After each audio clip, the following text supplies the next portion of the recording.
Hello, LinkedIn, my Facebook group, and YouTube. Those of you that know me well know I like to experiment and send this broadcast to multiple places for the fun of it. For those of you that don't know me, I'm Beth Granger. I'm a trainer, consultant, and speaker working with organizations and individuals to help them unleash the power of LinkedIn and networking. And I like to go live and introduce you to people that I know, because I know amazing people that you might not know yet, and have interesting conversations. Welcome, Robbie. Robbie Thanks. is my guest today, and I'm going to read because I don't want to miss anything. My guest is a multi-passionate entrepreneur, or what some would call a multi-hyphenate. Yes, you have done so many things. It means he's also a professional speaker, business growth strategy coach, virtual event design consultant, executive Zoom producer, MC, podcast host, and now also author of his second book called Small List, Big Results, Launch a Successful Offer No Matter the Size of Your Email List. I want to learn about this, and I know I'm leaving something out, so join me in welcoming him all the way from his home in the Philadelphia suburbs, a TEDx speaker, a Harvard Business Review contributor, a Scrabble champion in his own household, Robbie Samuels. Welcome, Robbie. Thank you for having me, Beth. Yeah, I'm not the Scrabble champion. I'm good at getting some interesting words, but not where you have a 7-letter word and a 7-letter word right next to it and things like that. Mm-hmm. What's the best word you ever got? Well, it's not about best word that I can remember, but I'm really good at 2-letter words. I memorized a lot of them a long time ago. And so sometimes it looks like a really tight crossword puzzle because I've got the letters all stacked going every which way, which makes it harder for everyone else to play, which is part of my strategy. Sneaky. Maybe you have to write a book on that next. And if you're here with us live, please ask questions in the comments. Let us know where you're from and share this broadcast out so your network can join us. So this new book, interesting. I started reading it. I admit I haven't finished yet, but some of the things I find really interesting. So I don't have a big email list, and I think a lot of entrepreneurs don't, depending on how we've built our business. So do you think that's why entrepreneurs struggle to find clients for a new offer? Do you think they think it's that? Is it that? What do you think? Well, the book's subtitle is Launch a Successful Offer No Matter the Size of Your Email List, because that's the problem that entrepreneurs think they have when they're having trouble selling. So usually what happens is they hear from their market or from their clients, or just they kind of stumble upon an idea and they say, oh, I can create a solution for that. And they go and hide away and they build it without any input from likely prospects. And when they bring it to the market says, who are you? What is this? We don't need it. And it's so demoralizing. And I've yet to meet an entrepreneur who's had any success who has not done that at least once, often multiple times. And it's just, it's hard because you can spend a lot of money and time then trying to fix that problem. And some people hire consultants, they figure out how to get more people on their email list, they do social media ads, they don't have anyone buying from them, but they're still trying to like force this solution into people's homes.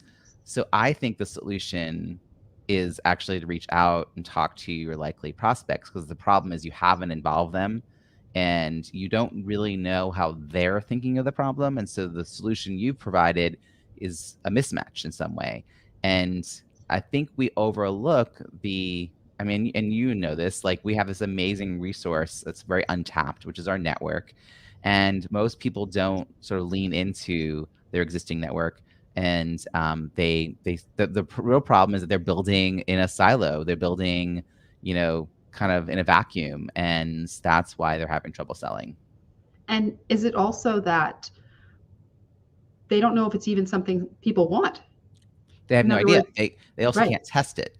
Um, I've worked with people, and I've met friends, colleagues who Yeah. have spent an inordinate amount of money building websites, learning management systems like Thinkific and Teachable. Video. I met someone I got to work with who paid someone to record all this professional video, and when it came time to sell, like one person signed up and it was her friend, and then she's not sure she Um, still has the rights to the videos. She doesn't know where they are stored. She doesn't know if the information's worthwhile. And they like, oh my gosh. And I've known people who built landing pages, and then decided to send Facebook ads to those landing pages.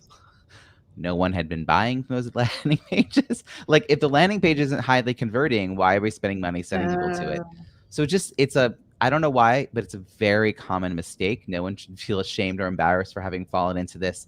It's because we're experts. We see things that others don't. We know what the problems actually are.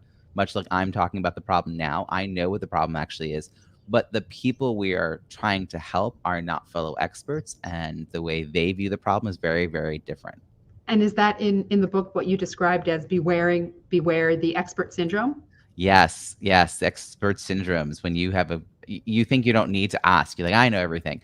In the book I talk about little p problems and big P problems, and there's this sort of awareness scale I'm not the one to invent this. Is like a long time. I trace Uh-huh. it back to 1966 and beyond. So the idea is that people start out being sort of symptom aware, or I call it little p problem aware, and I call it little p problem because from their perspective, this is a problem. Like, they believe this is the problem. They don't think it's a symptom. They think it's a problem. But from your perspective, that's a little p problem. That's not the whole enchilada. Like, you're seeing something else. And if we don't help our likely prospects become aware of the bigger problem, then they will not be open to the bigger solution. Can you And give me an so example? in the book, there's actually kind of a ridiculous example, and Okay, I love it. it's very exaggerated because I think it helps to see the ridiculousness. If someone were to come to me and say, "I have a rash that keeps reoccurring on my arm, Robbie, do you have any anti-itch cream?" And I would look at their arm and immediately be like, "Oh my gosh, that's poison ivy." And I start asking them questions and very quickly realize that every time they leave their house and they go in their backyard, they get another patch of poison ivy on their body. And they must be infested. Like, there must be poison ivy like all over the backyard, but they don't realize that's the problem. They're coming to me Mm. in their mind with a solution being anti-itch cream. So if I were to say, "Oh my gosh, it's like really bad. I have a friend who has a bulldozer. Here, let me get his number for you. You can call him and he'll just like raise your backyard down to dirt. You got to start over again, friend. This is not." They're going to bug eye at me, and they're going to be like, yeah, no, I just need anti-itch cream. I don't even know what you're talking about. And I think that's the kind of mismatch that we have when we don't help people start to see the bigger problem. Like, if instead I had said, when does this happen? How often? Well, what do you think might be causing this? Well, how might you like limit your exposure? What have you done? What have you tried? What's worked? What do you think will work? And like, have them really walk through the process, coaching really, until they say, well, I'll try a few things that are not as drastic as clearing all vegetation. I'll put down walking stones. I'll fence off an area, whatever. And they might eventually come back to you and say, I tried some things and it's not working. I want a permanent solution. I'm tired now of this being a continuous drag on my life. Tell me again, what was the other thing you said I might want to do, but it was kind of drastic? Oh, Uh, yeah, I definitely want the phone number for the guy with the bulldozer. So it's not that you can't sell the big solution. It's just that you have to sell to people who are ready for it. And they need to see you as a guide, and they need to feel some urgency. I think the urgency happens when they realize the cost of inaction is too great. When they realize that they now know what the problem is, they have a viable solution and a person who will help them implement the solution. The question is, what if I don't do this? What then? And that's when they come to you. They're ready to buy. They're asking to work with you. It's not even selling. It's just like finalizing the agreement yep. of how we're going to work together. Interesting. So Do you recommend that people start with seeing if what they hope to offer or launch, in other words, starting in a different place, starting in a research mode of some sort to find out if it's Yeah. even a thing? I think what's hard is that if we don't test the idea early, and if we get really like tied to the idea itself, then our ego gets in the way of us modifying it Mm, because we sort of dig in. This is human nature. I don't fault anyone for it. I do the same thing. But if you've spent money, time, energy to make something work, and you just know it, it's really hard to make modifications and adjustments, particularly if it means major ones. right. I want everyone to have a lightly held idea of what they think will be useful for people, and then reach out to your network. So in the book, there is a process called Wake Up Your Network, Yes. where you really are walked through like how do you discover likely prospects and likely referral partners from within your existing network who already know, like, and trust you, and then schedule some calls with them. And on these calls with likely prospects, I don't mean you should come to them with a fully formed plan and say, "What do you think of this, Beth?" Because then I'm narrowing the conversation to that one idea, and there might be a Right. slightly adjacent thing that they're like, Beth's like, "Oh, that's not actually the main thing," but Robbie's not asking about the thing that I really want to know. So instead, I have in the book sort of a process of how do you get them to come to the call with some questions, and then how do you not just give them an hour's worth of free advice? Because I think that's another mistake. I have Mm. yet to meet a successful entrepreneur who has not done this, maybe are still doing this. And if we go back and look at our track record, when we give free advice, we rarely convert those people into clients. And the overwhelm that people have around what to do next. I mean, everyone feels good at the end of the call. I feel good. They feel good. But those notes they took are not a strategy, still a list of tactics. They can't read their notes a couple weeks later. They're embarrassed they haven't taken action. They don't want to bother us because we've already been so generous. And they end up hiring somebody else to help them decipher the notes you gave them and implement some kind of strategy. Instead, it's like giving them less tactics and really helping them along that journey from little p to big P to solution aware until they're really realizing what they need is more than what they thought they needed. And then giving them a couple of things to think about, next steps, an invitation to reach out if they have any trouble. And you go and you take all this data, right? All these transcripts, and you look for problem language, and you try to step back and really figure out what is it people are saying over and over again, and what are people saying with urgency. And then So a there's question about that. yeah. You know, the whole line of giving away information or coaching or whatever it might be for free. There are some people who say give it all away for free because that doesn't mean people can implement and then they can Mhm. hire you to help them implement. There are some people who say never, don't tell anybody anything. Where's that line? Right? So there's Yep. somewhere there's getting helping people understand what you can do for them, Mhm. and then there's free coaching. So where's that Well, line for you? if you and I are very familiar with like a lunch and learn model, Mhm. if I can help someone in an hour solve their actual problem, then they're not my ideal client, right? Like the, Yep. the help they need is not more than an hour's worth of my advice. Then they're probably further along and they can implement on their own. They needed a little tweak, they needed a Yep. little adjustment, a little maybe hold the mirror up and ask themselves some questions. But the people who are really at the start or are really trying to struggle, if you overwhelm them with those a bunch of tactics, oh, then there's this idea, then there's this idea, they don't know where to start. They don't have a plan. It is not a strategy. You Mm. did not learn by just like, swallowing whole the dictionary of ideas and then making progress. So I think the line is, are you trying to have the greatest impact on people's lives? And if that is your goal, and not to sound smart and not to be the most knowledgeable in the room, if you're here to help people, then way to help people isn't to overwhelm them, but to get them realizing they need more help than they thought. Going back to the analogy about the anti-itch cream, what if I had just given them anti-itch cream? Right. Like Right. they'd still have a reoccurring issue with poison ivy in their backyard, and they might Well, with eventually hire someone else to help them solve it. and not to go down that path, but that's the whole problem.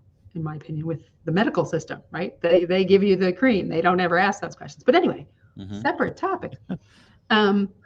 So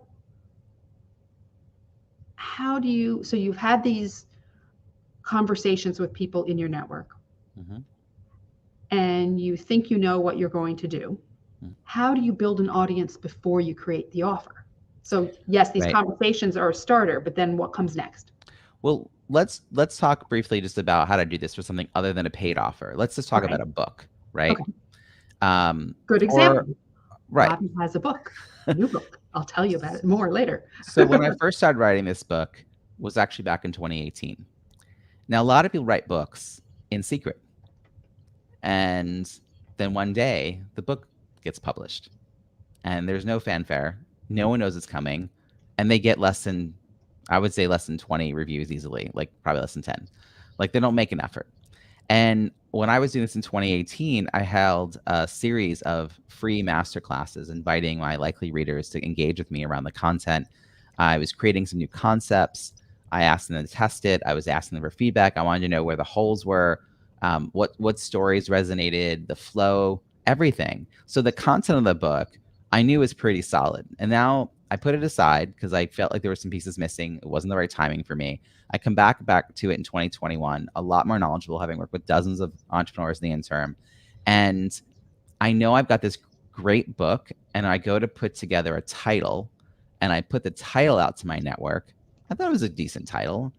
It was small list, big. Oh, now I've already forgotten it because like it wasn't big goals, ambition, small list, big ambition with a question mark. And I come to find out that women over 45 did not resonate with this term, ambition. And women under 45 did. And my ideal clients are entrepreneurial women in their 50s. Demographically, psychographically, it's anyone in that age range who's looking to grow their impact and income. But I needed to pay attention to that. Like that was a real thing. So I said, how about goals? And someone wrote a comment, I have enough goals. What I need is results. And 4 other women kind of yes and that. I totally, plus one that. I was like, oh, all right. So there was a debate about whether or not to have an exclamation point. And then the subtitle was leverage your network to grow your business. And I looked on Amazon and realized that all the books with leverage your network in it were for job seekers.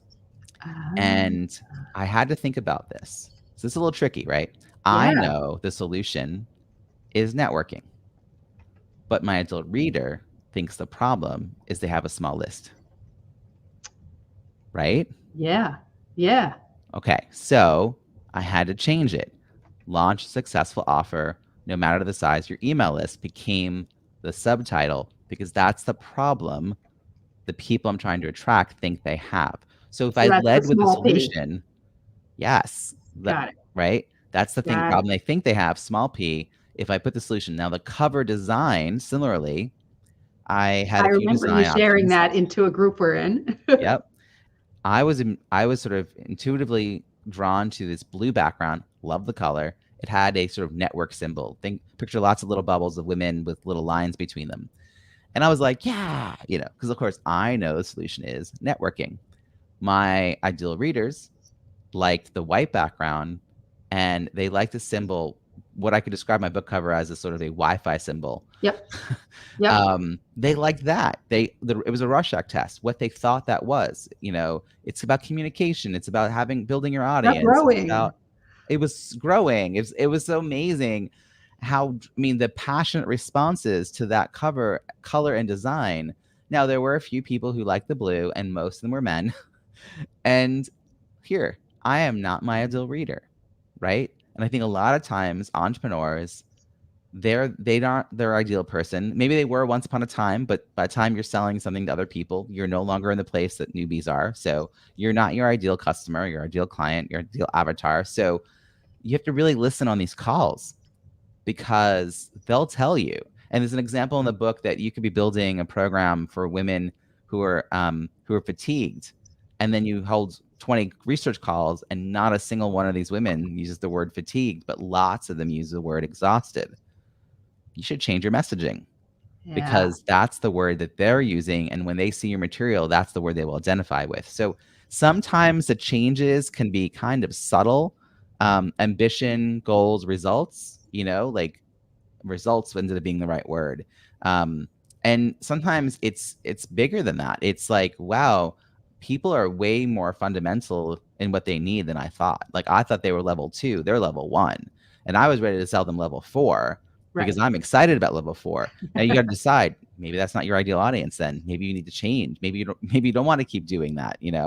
How to cut and paste. Oh, like, so you have to sort of figure out where people are in your network and then co-create the offer with them. Basically means that you go away, you look at all this problem language, you come up with a promise for what you would be able to deliver in a few weeks, 4, 5, 6 weeks.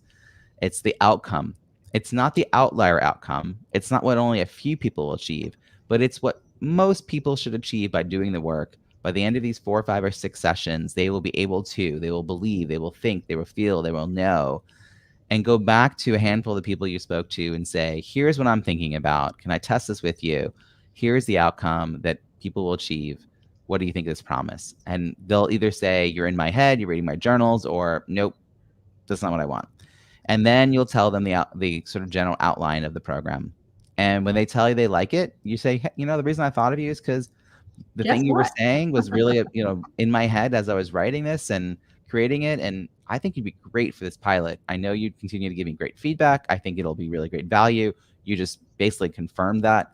So what do you think? Want to be in my pilot? And that's how you find your 6 to 8, no less than 4, no more than 12 people to be in a 4 to 6 week session with you.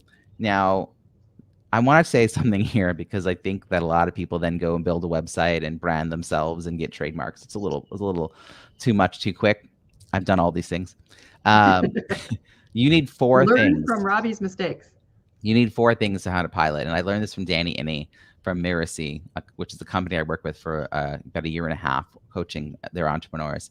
And you need content that people want to learn, people who want to learn that content, a way to convey the content to them, and a way for them to pay you. That's the Well, 4 yeah. things you need. And, you could be texting people a daily, Yep. text. It could be the how you convey it is really kind of up in the air. So these days, it's most likely to be a pilot through a Zoom call. It's inexpensive. It's accessible. You can learn a lot. You can record it. You can go back and replay it and learn from it. You don't need a learning management system. I bought Thinkific. I Yes. think it was Thinkific in 2015 before I even had a full idea of what my program was going to be. I mean, I've seen the same thing. I used to give talks for SCORE for people who are starting businesses or thinking about starting mhm, businesses. And it would be about social media. And my first question would be, what do you, what do you need to have a business? mhm. And people would say, oh, you need a website, you need a logo, and I would say, no, you need a client. Right? So, so, and we've all fallen into this trap of the build it and they will come. What you're saying and what I've seen be successful as well is the opposite. Have them come first and then build it, and they can be part of building it. Well, I have a lived example of this, Beth. In 2020, my game plan for a decade had been to grow my recognition around being a networking expert. Had a book on that topic come out in 2017, launch a podcast in 2016, which I'm still running on that topic. 2019 did a TEDx. March 2020, it's about being a networking expert and how to network at events, eye contact, business cards, shaking hands, body language. Nobody needs that. So I'm trying to show up and add value. I ended up hosting a virtual happy hour on Friday, March 13th, right as the world was pausing. Uh, And people flocked to it. And I held it weekly, and I've actually still running it. Now, by mid-April, is that the I No had More Bad Zoom? became No More Bad Zoom. NoMoreBadZoom.com, No More Bad Zoom Virtual Happy Hour. People started reaching out to me immediately to pick my brain, have coffee, ask me a question. Can I come and teach them something? Because I knew a little bit more than they did about how to use Zoom. And I was using it so frequently that, right, continuous improvement, I was definitely faster in learning. by April 14th, I went and I got nomoorebadzoom.com as a domain, and I got 5% Advantage program as a domain. And I announced a pilot program, a 4-week training program on how to use Zoom, online facilitation, and virtual event design. 15 people paid $500 a piece, started in May. So in 2 weeks, filled it. And then day one of the program, I was like, this is really good. I'm going to do it again. And I immediately announced a second cohort for the following month. I ran it 4 months in a row. The thing you should know, the first 20 people who paid me money, and the price, by the way, jumped very quickly from 500 to 1,000, 1,500 to 2,000. Like, it jumped. Right. The first 20 people, there was no mention on my website or any social that I did this. The second 20 people that I did, is 40 people went through it in 2020.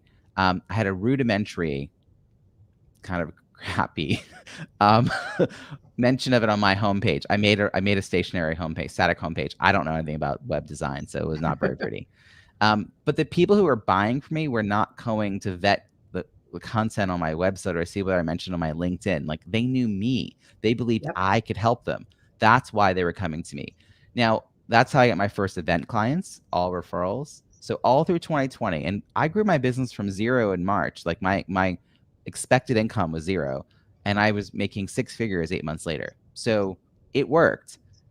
Now, I didn't feel the need to make a real branded website until first quarter of this year, where I spent 12 weeks. I mean, it's a big process, but if I had done that in 2020, I wouldn't have had any clients, and 40 people would not have been supported. And a bunch of them became certified virtual event professionals through my program, built businesses around being Zoom producers, restarted and reignited their speaking businesses as virtual presenters, got the competence and confidence they needed. What if I hadn't kicked myself out of my way and I believed that I needed all the trappings of entrepreneurship?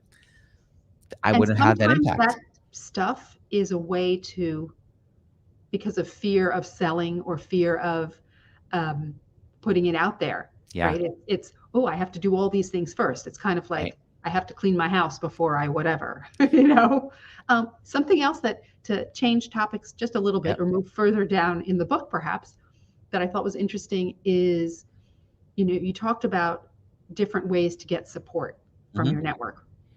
And, it could be an accountability partner, a coach, a mastermind group, a personal board of directors. So 2 questions. First of all, what is a personal board of directors, and how do you decide between those things to know what works best for you?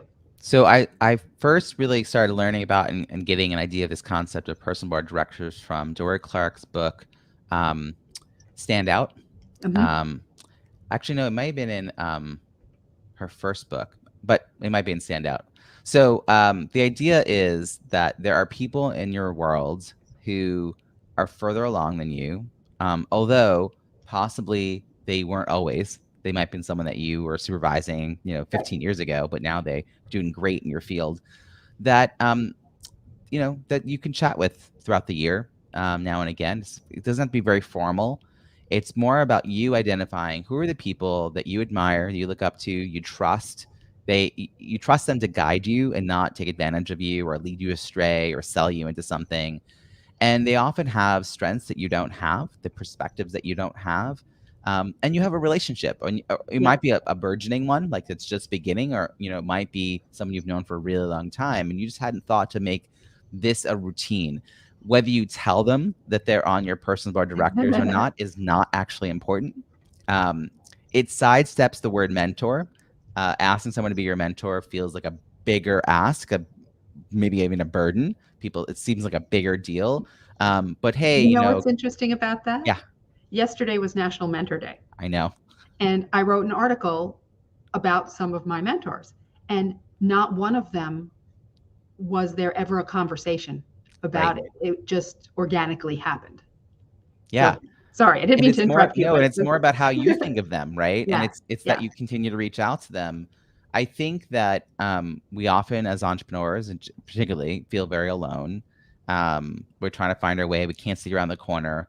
So you don't want to compare yourself to people who are much further along than you, but you can ask them for some guidance. They can point at where the potholes are, and that kind of thing. And so it's really about designing a life that has that kind of support. I have some great mentors, but I also have a peer mastermind, and I also am in a paid mastermind. And I have at different points in my life had several accountability partners when I was in the process of writing something or creating something. So I don't think you have to pick. It's not like it's not a singularity question. It's about getting the kind of resources that you need in the moments that you need them. None of these are forever per se. They, there's the people come into your life for a reason, a season, or a lifetime. I think this is more of a season. This is something that probably will be better off being more than one time, but it doesn't have to be a lifetime. And peer masterminds versus paid masterminds, I wrote a little about this in the book. I think that there's some real benefits to having a paid facilitator whose job is to like keep it going and make sure everyone's feeling good, and just the ongoing communication, scheduling, and it's really, really helpful. You may have those skill sets. Someone in your network may have those skill sets. I've been in a peer mastermind. I've been running one now for like 4 or more years, and we've had members come in and out, and it's at times been incredibly helpful, right? It's really about everybody being motivated to work. It's harder when some people start to be a little lackadaisical about their own efforts, because that kind of pulls everyone else down a bit. Well, also it's the so I am both a member of and facilitate a networking group. Mm-hmm. And as a member, my role is to help my fellow networkers and for them to help me. My role as a facilitator is to help them do that. So Right. having a facilitator, that person isn't trying to be part of the mastermind exactly. They're trying to make the mastermind more successful. So absolutely, I can They see hold that. the container. They're Yeah. like they're there to make sure the conversations can happen. Everyone's feeling good about it.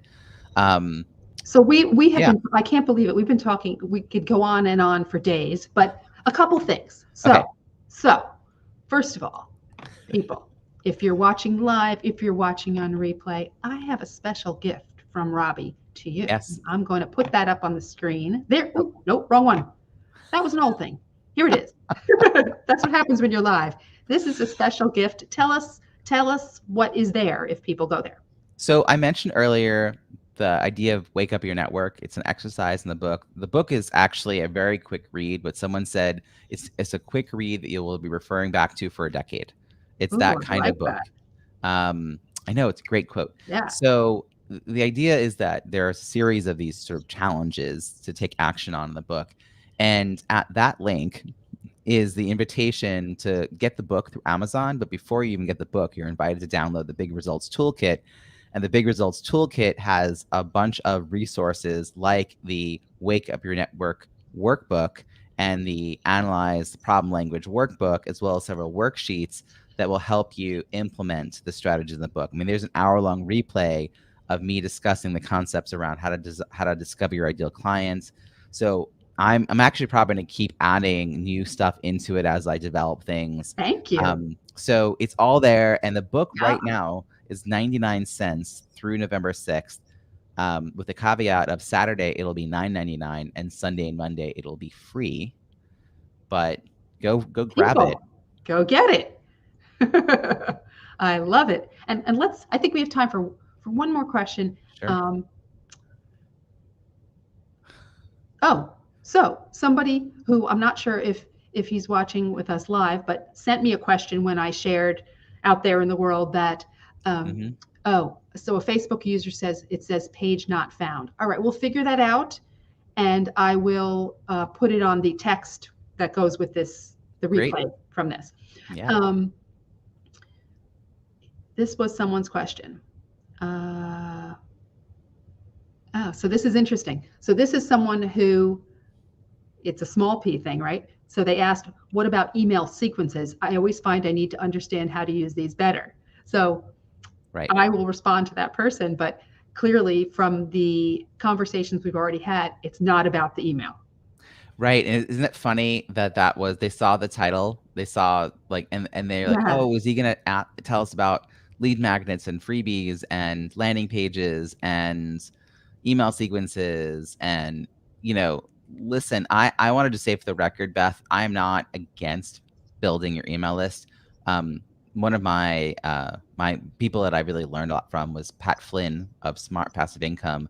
And he says the number one the first problem that entrepreneurs have is they don't build an email list. And he said, I didn't do it soon enough. He's like, I wish I'd done it sooner.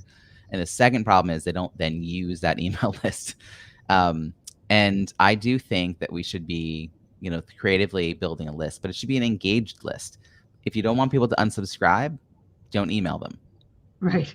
Right. Well, I have a list, help your and business. I don't send a lot of emails because that's not how I choose to communicate at all times. When there's something I feel is important, then I will send it. This has been so much fun. There's so much more. I can't wait to finish reading the book, and everyone. And you're going to see that I sent you another reminder email about sending me a review. I've been really on my launch. I built a huge launch team, and now it's about and that can be a second conversation for anybody who's trying to promote a book. There are lots of steps to that. We are close to 100 reviews on Amazon. And we'll check out the broken link, and I'll put it in there in the comments. This has been so much fun. Thank you for joining me. And best of luck with the book launch. And I have a lot of things to think about and share with people, and share this replay for people who weren't able to join us. Have a great rest of the day. Thank you. Bye-bye, everybody.